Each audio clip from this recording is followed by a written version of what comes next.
करना चाहिए एक दूसरे इदारों का। एहतराम हमने किया और इतना एहतराम किया कि फुल कोर्ट तश्कील दी गई। अगर आपके यहाँ 60,000 केसेस को आप फैसला कर लें, हम नहीं कर सकते हैं। हर तरीके से हमें देखना है कि शफाफियत आई है, शफाफियत कम हुई है, शफाफियत ख़त्म हुई है। पहले कहा जाता था कि मुकदमे लगने से पहले हमें पता है कि फैसला क्या होता है। अब तो मुझे खुद पता नहीं होता है कि मेरे साथ दाएं बाएं तरफ जो लोग जज साहिबान बैठे हैं वो क्या फैसला करेंगे। क्या आपको अगर पता चल जाता है कि क्या केस लगने से पहले उसका फैसला क्या होगा, तो इसमें भी अगर आप समझते हैं, आपको पता है, तो शफाफियत नहीं है। अगर आप इस नतीजे पे पहुंचते हैं कि हमें पता नहीं है, तो शायद ये इस बात को तस्लीम करना पड़ेगा कि शफाफियत आई है। सुप्रीम कोर्ट में शफाफियत आई है। पहले तो बेंच बनते ही पता चल जाता था फैसला क्या होगा। अब मुझे खुद पता नहीं होता दाएं बाएं बैठे जजेस क्या फैसला देंगे। जो चले गए उन पर तबसरा नहीं होना चाहिए, लेकिन कारकर्दगी का जायजा ले सकते हैं। लाइव ट्रांसमिशन का मकसद आवाम को बराह रास्त अपनी कारकर्दगी दिखाना था। चीफ जस्टिस का कॉज लिस्ट में तब्दीली का इख्तियार खत्म कर दिया गया। अब चीफ जस्टिस मुकदमा नहीं लगाता, कमेटी लगाती है। अब ये किसी की किस्मत है किसका केस कहाँ लगेगा। पहले दायर होने वाले मुकदमे का फैसला भी पहले होने चाहिए। चीफ जस्टिस पाकिस्तान जस्टिस काजी फाइजी का ने अदालती साल के आगाज पर फुल कोर्ट रेफरेंस से खिताब कहा, हर जज का कोई ना कोई रुझान होता है। इतना तयन हो जाता है फलां जज के पास केस है तो प्रोसिक्यूशन का क्या विजन होगा। आम इंतखाबात से मुतालिक केस में इख्तियारात से तजावुज़ नहीं किया। चीफ जस्टिस को मर्सिडीज और बुलेट प्रूफ गाड़ियों की ज़रूरत नहीं होती, दोनों गाड़ियां हुकूमत को वापस कर दें। कहा, पैसा आवाम पर लगना चाहिए। बोले कि मालूमात तक रसाई हर शहरी का हक है। हमें गलत खत लिखें, हमें मालूमात फराहम करें। फौजदारी मुकदमात में लोगों की आज़ादी और ज़िंदगियां दाव पर लगी होती हैं। कई मरतबा मुकदमात की बारी आने में दिहाइयां लग जाती हैं। बेगुनाह का दिहाइयों तक जेल में रहकर रिहा होना भी किसी सानहे से कम नहीं होता। अटॉर्नी जनरल मंसूर उस्मान अवान का तकरीब से खिताब। कहा, साइलीन की उम्मीदें टूटने की जिम्मेदारी निज़ाम इंसाफ से मुंसलिक हम तमाम लोगों पर आयद होती है। सुप्रीम कोर्ट को ज़ेर इल्तिवा केसेस में कमी लानी चाहिए।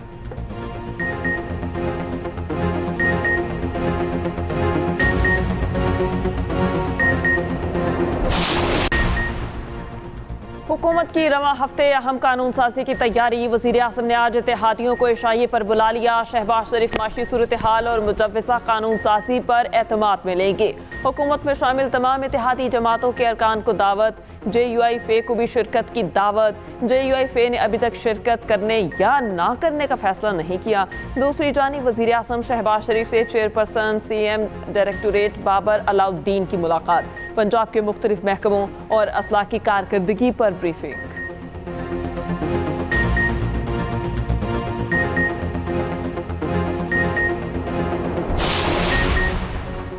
रियासती इदारों पर हमला करने वालों से बातचीत का सवाल ही पैदा नहीं होता। हुकूमत किसी दबाव में नहीं आएगी। नायब वज़ीर आज़म इसहाक डार कहते हैं कि किसी अंदरूनी बैरूनी अनासर को पाकिस्तान को तरक्की की पटरी से उतारने की इजाज़त नहीं दी जाएगी। वज़ीर ख़ारजा इसहाक डार की लंदन में पाकिस्तान हाउस में इशाइये में गुफ्तगू। इशाइये में पाकिस्तानी नैयाद बरतानवी पार्लियामेंटेरियंस के साथ तफसीली बातचीत। कहा, हुकूमत पाकिस्तान को इक़्तिसादी तरक्की की राह पर वापस लाने के लिए पुरअज़्म है।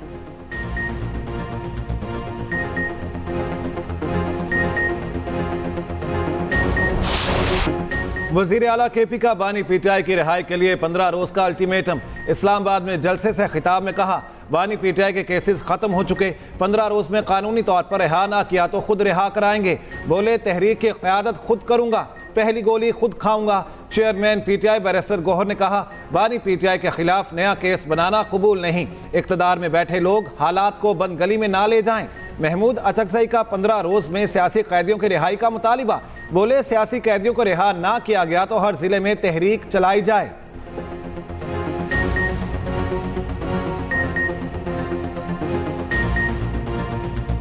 पुलिस और PTI कारकुनान में तसादुम। इस्लामाबाद की 26 नंबर चुंगी मैदान जंग बनी रही।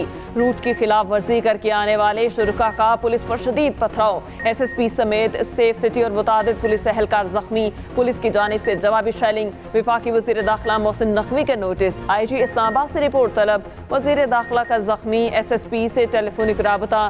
जख्मी पुलिस एहलकारों को इलाज की बेहतरीन सहूलियात फराहम करने की हिदायत।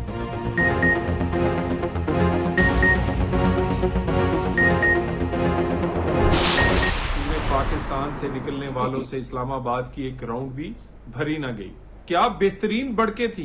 कहता है वजीर आला केपी के 15 दिन में बानी पीटीआई को रहा करें, नहीं तो खुद आके रहा करूंगा।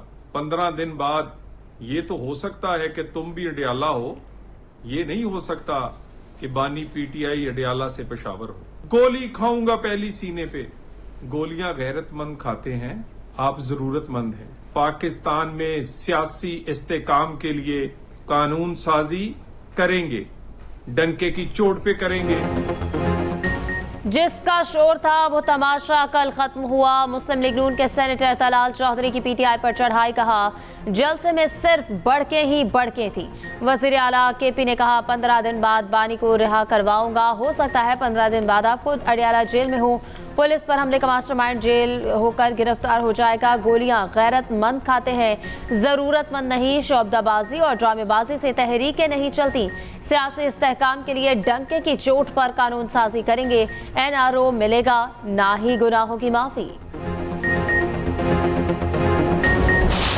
कल मेला मवेशिया की तमाम तकरीरों के खत्म होने के बाद जो हरकतें वहां हुई, जो बातें वहां हुई, वो इंसानों की तो थी नहीं, वो सिर्फ जानवर ही कर सकते हैं। ये जब निकलते हैं ये सिर्फ फसाद कर सकते हैं।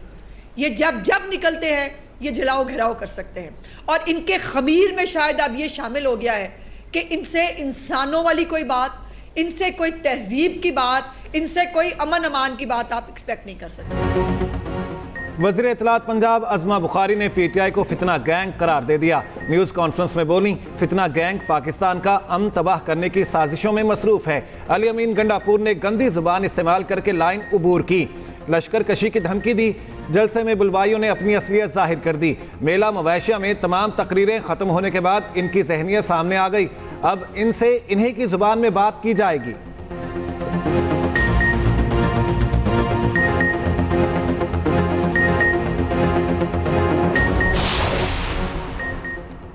पुलिस पर पथराव की झूठी कहानी घड़ी गई। मकसद पीटीआई रहनुमाओं पर झूठी एफआईआर और आइंदा एनओसी ना देने का बहाना बनाना था। तर्जुमान केपी हुकूमत बैरिस्टर सैफ ने कहा अवाम का समंदर जाली हुकूमत के खिलाफ रेफरेंडम था। जलसे से साबित हुआ जाली हुकूमत कितनी हवास बाख्ता हो चुकी। ये जाली हुकूमत अपनी नाअहली की वजह से गिरेगी।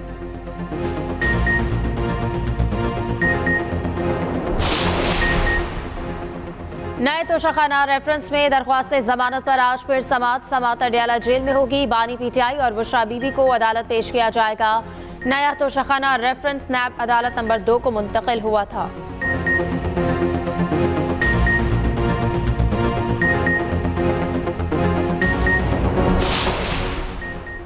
जस्टिस तारिक महमूद जहांगीरी ने केसेस की समाअत का आगाज कर दिया। 2 शहरियों की जमानत की दरखास्त पर फ्रीकैन को नोटिस जारी कर दिए।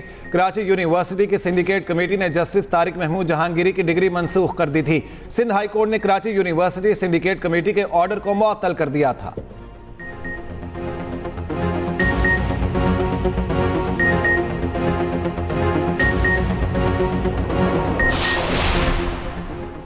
कौमी असम्बली का इजलास आज शाम 5 बजे होगा। 8 निकाती एजेंडा जारी। कौमी यूनिवर्सिटी बराए टेक्नोलॉजी तरमीमी बिल मंजूरी के लिए पेश किया जाएगा। विफाकी वज़ीर खालिद मकबूल सदीकी बिल पेश करेंगे।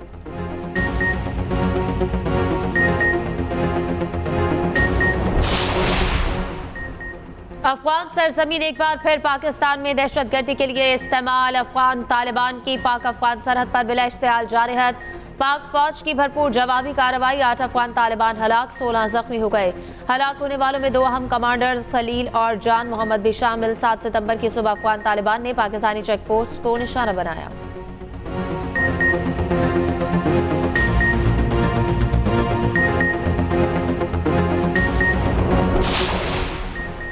पेशावर के जमील चौक में खुदकुश जैकेट बरामद। बम डिस्पोजल स्क्वाड ने नाकारा बना दिया। पुलिस के मुताबिक 2 मोटरसाइकिल सवारों को रुकने का इशारा किया तो जैकेट फेंककर फरार हो गए।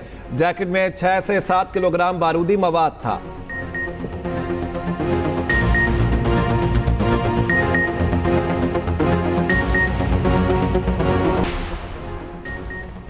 वज़ीर आला मरियम नवाज पंजाब को पोलियो फ्री बनाने के लिए पुरस्म कहा। पंजाब में पोलियो के 100% खात्मे का हदफ पूरा करेंगे। इंसदाद पोलियो मुहिम के आगाज़ पर पैगाम में कहा, पोलियो मासूम बच्चों के सुनहरे ख्वाब मफलूज कर देता है। वालिदैन बच्चों को पोलियो से बचाव के कतरे ज़रूर पिलाएं। पोलियो मुहिम की कामयाबी के लिए हर फर्द अपना भरपूर किरदार अदा करे। सूबे के 14 अजला में वैक्सीनेशन मुहिम की कामयाबी के लिए मरबूत काविशों की हिदायत।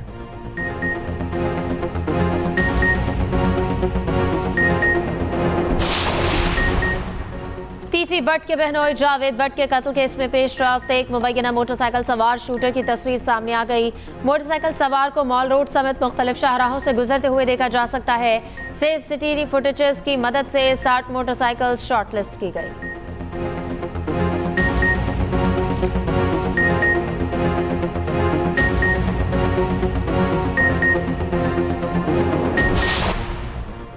परवास में मुसाफिर का इंतकाल। गैर मुल्की एयरलाइन के तैयारे की कराची में हंगामी लैंडिंग। तर्जुमान सिविल एविएशन के मुताबिक परवास शारजाह से ढाका जा रही थी। मुसाफिर की तबीयत खराब होने पर एमरजेंसी लैंडिंग की इजाज़त मांगी गई। मेडिकल टीम ने मुआयना किया तो मुसाफिर इंतकाल कर चुका था। ज़ाब्ते की कार्रवाई के बाद मैयत एयरलाइन के हवाले की गई।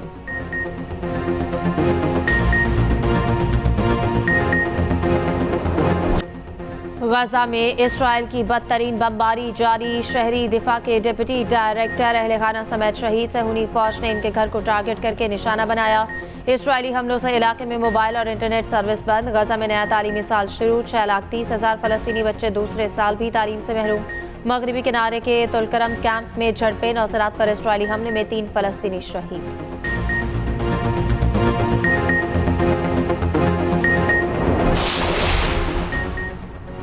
इसराइल ने जारियत हमसाया ममालिक तक फैला दी। शाम पर बड़ा फ़ज़ाई हमला, 5 अफराद जाँ बहक, 19 ज़ख्मी हो गए। तरतूस और हमा गवर्नरी समेत दीगर इलाकों में फौजी मराकज़ को निशाना बनाया गया। पाकिस्तान क्रिकेट की दुरुस्त समत का तयन। पीसीबी का कनेक्शन कैंप 23 सितंबर को लाहौर में मुनक्किद होगा। पीसीबी के मुताबिक ये चीज़ क्लियर करना चाहते हैं, हमने आइंदा किस ब्रांड की क्रिकेट खेलनी है। कप्तानों या कौमी टीमों पर कोई बातचीत कैंप के एजेंडे का हिस्सा नहीं होगी। Chairman Mohsin Naqvi, coaches, central और डोमेस्टिक कॉन्ट्रैक्ट याफ्ता खिलाड़ी शिरकत करेंगे।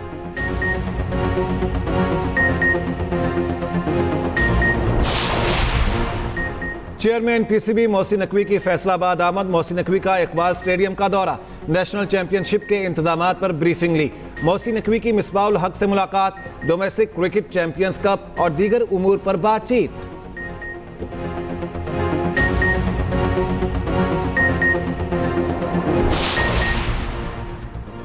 बांग्लादेशी क्रिकेट टीम को दौरा भारत से पहले धमकियां मिलने लगी। गैर मुल्की मीडिया के मुताबिक बांग्लादेशी टीम के खिलाफ हिंदू इंतहा पसंद जमात ने कानपुर टेस्ट के दौरान एहतजाज की कॉल दी थी।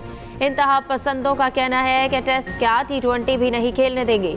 बांग्लादेशी क्रिकेट बोर्ड ने मामले का नोटिस ले लिया। BCCI को अपने तहफ़्फ़ुज़ात से आगाह कर दिया।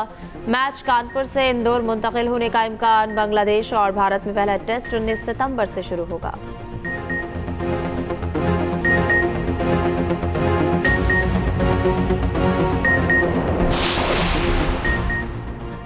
पाकिस्तान ने मुसलसल 5वीं बार वर्ल्ड यूथ स्क्रैबल चैंपियनशिप ली। पाकिस्तान के अफान सलेमान चैंपियन बन गए। 16 साल अफान ने 23 में से 19 गेम्स जीती। चैंपियनशिप में दुनिया के 138 प्लेयर ने हिस्सा लिया।